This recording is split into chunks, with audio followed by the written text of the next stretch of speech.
नमस्कार. ठरलं तर मग ह्या मालिकेत आपण पाहत आहोत बबली म्हणजेच प्रिया ही लहानपणी एकदा खेळताना तिच्या मित्राने तिला चटका दिलेला तिच्या पाठीवरती आहे का हे सत्य जाणून घेण्यासाठी सायली तिच्या पदर हा पिन व्यवस्थित करून देण्याच्या नादाने बघू लागते. तर तिला तिथे तो डाग दिसतो आणि अर्जुनलाही ते दाखवू लागते. म्हणजे बबली ही मुलगी आहे सदाशिव लोखंडेची आणि ही तन्वी बनून आपल्या घरात खोटं बोलत आहे हे आता पूर्णपणे सिद्ध झालेलं आहे अर्जुन आणि सायलीसमोर. सगळेजण आता गुढी उभारण्यासाठी आलेले असतात. प्रत्येकजण गुढी उभारण्यासाठी इथे पूजेसाठी आल्यानंतर प्रत्येक जोडी जोडीने पूजा करू लागतं. सायली अर्जुन सगळ्यात पहिले मान घेतात आणि मग तेही दोघंजणं छान प्रकारे आपली गुढीपाडवा साजरा करतात आणि सगळेजण एक एक करून सगळे तिथे पूजेसाठी येत असतात आणि पूजा वगैरे झाल्यानंतर सगळेजण छान प्रकारे मग स्नेहभोजनाचाही लाभ घेतात आणि छान जेवण झाल्यानंतर सगळेजण आपापल्या कामामध्ये मग्न होऊन जातात. इथे मात्र आपल्याला हेही दिसेल की अस्मिताचा नवरा तिच्यावरती रागवलेला दिसतो, कारण त्याला पैसे हवे आणि आणि अस्मिताने अजून तिच्या वडिलांकडनं पैसे घेऊन दिलेले नाही. ही गोष्ट सायली अर्जुनच्या लक्षात आलेली असते, पण याच्यावरती आपण नंतर तोडगा काढूया असंही इथे सायली अर्जुनला म्हणू लागते.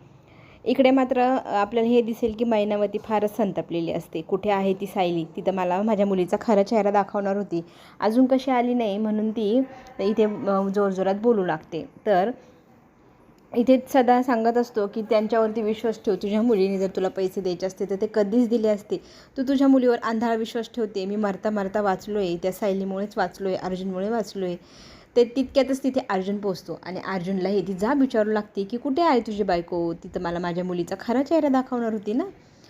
ठरल्याप्रमाणे आम्ही तुम्हाला खरा चेहरा दाखवणार आहोत, थोडा वेळ धीर धरा असं इथे अर्जुन म्हणू लागतो. आता अर्जुन इथे मेसेज टाकतो प्रियाच्या फोनवरती आणि इथे सायली प्रियाच्या खोलीबाहेर इथे आपला मोबाईल घेऊन बसलेली असते आणि मोबाईलवरती व्हिडिओ कॉल चालू करून देते. मग इथे मेसेज ज्या वेळेला मैनाकडनं जातो प्रियाला की मला पैसे हवे आहे आणि तुझ्या वडिलांचा जीव धोक्यात आहे तर डॉक्टरांनाही पाठव, असा मेसेज पाठवल्यानंतर ती तिथे झोपेमध्येच तो मेसेज चेक करते. मेसेज चेक केल्यानंतर म्हणू लागते की ही बाई सारखी पैसे मागत असते, हिला रिप्लायच द्यायला नको. पुन्हा एकदा ती आणखी एकदा टाकते की लवकरात लवकर तुझ्या वडिलांसाठी डॉक्टरांचा काहीतरी बंदोबस्त कर, नाही तर त्यांचा जीव जाईल, असा मेसेज केल्यानंतर ती म्हणू लागते अरे बापरे, हा खरंच जास्तच आजारी दिसतोय, सदा मरतो बिरतोय की काय, मेला तर बरं होईल, त्याच्या मागोमाग मैनाही मारायला हवी, अशी तिची बडबड चालू असते. ते सगळं बोलणं इथे सायली व्हिडिओ कॉलद्वारे दाखवत असते. तितक्यातच दरवाजाचा आवाज होतो, प्रिया बाहेर येते आणि सायली तिच्या खोलीच्या दिशेने पळून जाते. खोलीत गेल्यानंतर ती मैना आणि सदाशी बोलू लागते. मैनाला वाईट वाटत असतं, रडत असते मैना आणि इथे मैना आणि सदाला ती म्हणू लागते की हे बघा, तुम्ही आमच्यावरती विश्वास ठेवा, आम्ही तुम्हाला चांगल्या मार्गाने नेऊ आणि आमच्यावरती विश्वास जर तुम्ही ठेवला तर तुम्हाला जे हवं आहे तेही मिळेल. फक्त आता त्या मुलीवर विश्वास ठेवू नका. सदा आणि मैनाला लाज वाटत असते की आपण अशा मुलीला जन्माला घातलेले. तरी ते बघता बघता ते आता इथे सायली आणि अर्जुनला साथ देणार असतात. ह्या गोष्टीने सायलीला फार आनंद झालेला असतो. आता सायलीचा पुढचा प्लॅन रेडी आहे. इथे अर्जुनला उठवून ती सकाळी सकाळी सोबतच नाश्ता करूया म्हणू लागते. अर्जुन म्हणू लागतो की तुमचं जास्तच मूड चांगला दिसतोय, काय कारण? तर ती म्हणते एवढं सगळं आता आपल्या बाजूने घडतंय तर आपल्याला आनंदी तर राहायलाच हवं ना. लवकरात लवकर पुढच्या प्लॅननुसार आता आपल्याला काय करायचं ते ठरवायला हवं. दोघंजणं प्लॅन करू लागतात की आज आपण प्रियाला चांगलाच धडा शिकवायचा आहे, तर त्याच्यासाठी काय करायचं आहे त्या सगळ्या गोष्टींचं बोलणं तिथे चालू असतं. इथे मात्र प्रिया अश्विनच्या जास्तच जवळ गेलेली आपल्याला पाहायला मिळणार आहे. काही दिवसातच ज्या वेळेला प्रिया ही तन्वी नाही तिला घराबाहेर काढण्याची वेळ येईल, पण त्यावेळेला ती प्रेग्नेंट असल्याचंही आपल्या समोर येईलच आणि तिच्या प्रेमामध्ये वेडा आंधळा झाला इथे अश्विन हेही आपल्याला पाहायला मिळेल. त्याच गोष्टीचा फायदा ती घेत असते आणि त्याच्यानंतर तो ऑफिसला जाऊ लागतो. तो गेल्यानंतर ती म्हणू लागते बरं झालं हा गेला, माझ्या डोक्याला ताण होऊन बसला आहे. तितक्यातच तिला तिच्या माणसाचा कॉल येतो. माणूस तिचा पैसे मागू लागतो आणि ती त्याला पैसे टाकते. फक्त आधी मी सांगितलेल्या पत्त्यावर जा आणि तिथे सदा आणि मैना व्यवस्थित आहे का नाही ते चेक करा, पुढचं काम मी सांगते काय करायचं. इथे अर्जुन सायली एकदमच छान मूडमध्ये असतात, आपल्याला तेही पाहायला मिळेल. सायली इथे छान प्रकारे थट्टा मस्करी अर्जुनची करत असते. अर्जुन म्हणू लागतो की तू जास्तच मूडमध्ये आज दिसते, त्याचं कारण काय? तरी ती म्हणू लागते माझ्या डोक्यात एक प्लॅन आला आहे. तर प्लॅन काय आहे, तर आपल्याला DNA टेस्ट करायचे आहे तन्वीचे. आता ते कसे शक्य आहे, तिची एकही गोष्ट आपल्याकडे नाही. तर इथे ती म्हणू लागते की पाहत राहा मी काय करते, माझ्याकडे प्लॅन फुल प्रूफ रेडी आहे. आणि माझ्या डोक्यात एक आयडिया पण आली आहे. केस विंचरता विंचरता इथे सायलीला केसांची आयडिया आली आहे. आता केस कशी मिळवायची हे तिने तिच्या मनात ठरवले. खाली कल्पना आणि प्रताप छान सकाळची तयारी करून बसलेली असते, चहा कॉफी चाललेली असते. त्याच वेळेला तिथे अस्मिता येते आणि विचारू लागते की डॅड, माझ्या बँक अकाउंटचं काय झालं आहे. तर ते म्हणतात की मी बँकेत बोललो आहे, काहीतरी इश्यू आहे, तो सॉल्व्ह झाला का तुझं बँक अकाउंट चालू होईल. पण ती म्हणते सतत ह्याच प्रश्नाची उत्तर, मला हेच उत्तर मिळते, मला वेगळं काही उत्तर मिळत नाही आहे. आणि माझ्या बँकेतले जे पैसे तेही मला काढता येत नाही आहे. आणि जर बँक अकाउंटमधनं जर काही कारणांनी जर माझे कोणी जर पैसे हॅक केले, तर असं करत लगेच सचिन पण बोलू लागतो की काही अशा घटना घडलेल्या आहे की ज्यामधनं बँकेतनं पैसे दुसऱ्याच व्यक्तीने काढून घेतले.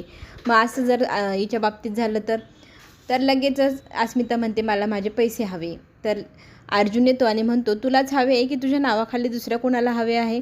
असं म्हणाल्यानंतर लगेचच अस्मिता त्याच्याशी वाद घालू लागते की असं का म्हणालंस तू, माझे पैसे, माझ्या वडिलांशी मी बोलते, तू का मध्ये मध्ये बोलतोयस. तर इथे घरात सगळ्यांची चर्चा त्या पैशांवरती चालू असते. खरं तर सगळ्यांना माहिती आहे हे पैसे सचिनला हवे आणि सचिन इथे मध्यस्थी करण्याचं नाटक करतो आहे, अस्मिताशी डबल गेम खेळतो आहे. पण अस्मिता राग भरते आणि तिच्या खोलीत न जेवताच निघून जाते. तिथे लगेचच सगळेजण तिची काळजी करत असताना प्रिया म्हणू लागते की जाऊ द्या, तिला माफ करा, तिच्याकडे एवढं लक्ष देऊ नका, ती ओली बाळंतीण आहे, आपण तिच्याशी गोड गोड बोलून संवाद साधायला हवा. त्याच वेळेला प्रियाला तिचा माणूस फोन करतो आणि फोन आला म्हटल्यानंतर ती लगेचच आले मी 1 मिनिटात असं म्हणून बाहेर जाते. आता इथे सायलीचा प्लॅन सुरू झाला आहे. सायली म्हणू लागते की आता तुम्ही एक काम करायचं आहे आई, मी जसं सांगते तसं. प्रियाने आज सकाळी उठून सगळा स्वयंपाक केला, नाश्ता केला सगळ्यांसाठी. तर तिला शाब्बासकी म्हणून तुम्ही घराच्या किल्ल्या तिला द्यायच्या. तर ही गोष्ट काही कल्पनाला पटत नाही. इकडे मात्र प्रिया टेन्शनमध्ये दिसेल आपल्याला. प्रिया त्या माणसाला विचारू लागते की घरात सदा आणि मैना नाही आहे का. तर तो माणूस म्हणतो नाही, ते दोघंही नाही आहे, तर काय करायचं, खोली रिकामीच आहे. तर ती म्हणते ठीक आहे, तुम्ही आता तुमचे पैसे वगैरे जितके आहे तितके घ्या आणि मला माझे पैसे परत करा. असं सांगून ती सतत फोन लावत असते मैनाला. आता मैनाचा फोन लागेनसं झाला आहे, तिला काहीतरी गडबड झाली आहे हे नक्की कळलं आहे. इकडे मात्र प्रिया विरोधात चांगलाच कट सायलीने रचला आहे आणि सायलीने सांगितल्याप्रमाणे आता कल्पना ह्या चाव्या देणार आहे प्रियाला. आणि ही गोष्ट पटत नाही आहे, पण तुम्ही करायची आहे माझ्यासाठी, असं सायलीने सांगितल्यानंतर दोघंही तयार होतात, प्रताप आणि कल्पना, हे सायलीच्या प्लॅनमध्ये येण्यासाठी. हे सगळं काय चाललं आहे अर्जुनला एक क्षणासाठी कळे नाही, हिच्या डोक्यात नक्की काय शिजते. इकडे मात्र प्रियाला टेन्शन आले, मैना आणि सदाला शोधायचं कुठं. मग ती घरामध्ये तशीच जाते. कल्पना तिला आवाज देते आणि कुठे गेली होतीस म्हणून विचारू लागते. तर ती सांगू लागते माझ्या मैत्रिणींचा फोन आला होता, मी तिच्याशी बोलत होते. तर आता इथे कल्पना म्हणू लागते मी एक निर्णय घेतला आहे. तर निर्णय कशाचा, सगळेजण घाबरतात, आता सगळे टेन्शनमध्ये असतात. आता इथे कल्पना म्हणू लागते की तू सकाळपासून उठली, सकाळपासून सगळी कामंही केली, तर तू इतकी चांगली वागते, तर तुझ्या चांगल्या कामाची शाब्बासकी तुला मिळायला हवी. म्हणजे नक्की काय, तर इथे ती प्रियाला देण्यासाठी चाव्या सायलीकडे मागू लागते. सायली त्या चाव्या देण्यासाठी नकार देते, मी माझ्या चाव्या देणार नाही.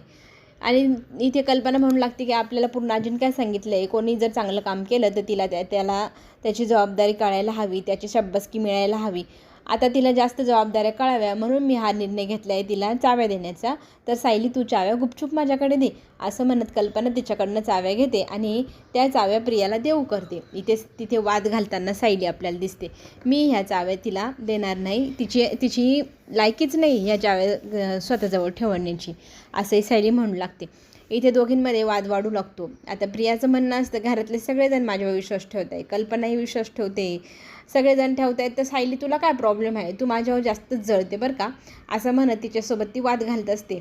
आणि या गोष्टीवरती अश्विन पण म्हणू लागतो जर माझी बायको चांगली वागते, सगळं चांगलं होतं आहे, तर तुम्ही का विश्वास ठेवत नाही तिच्यावरती, तिला का नेहमी घालून पाडून बोलताय, तिला जबाबदाऱ्या देऊन तर बघा, तिला जमेल.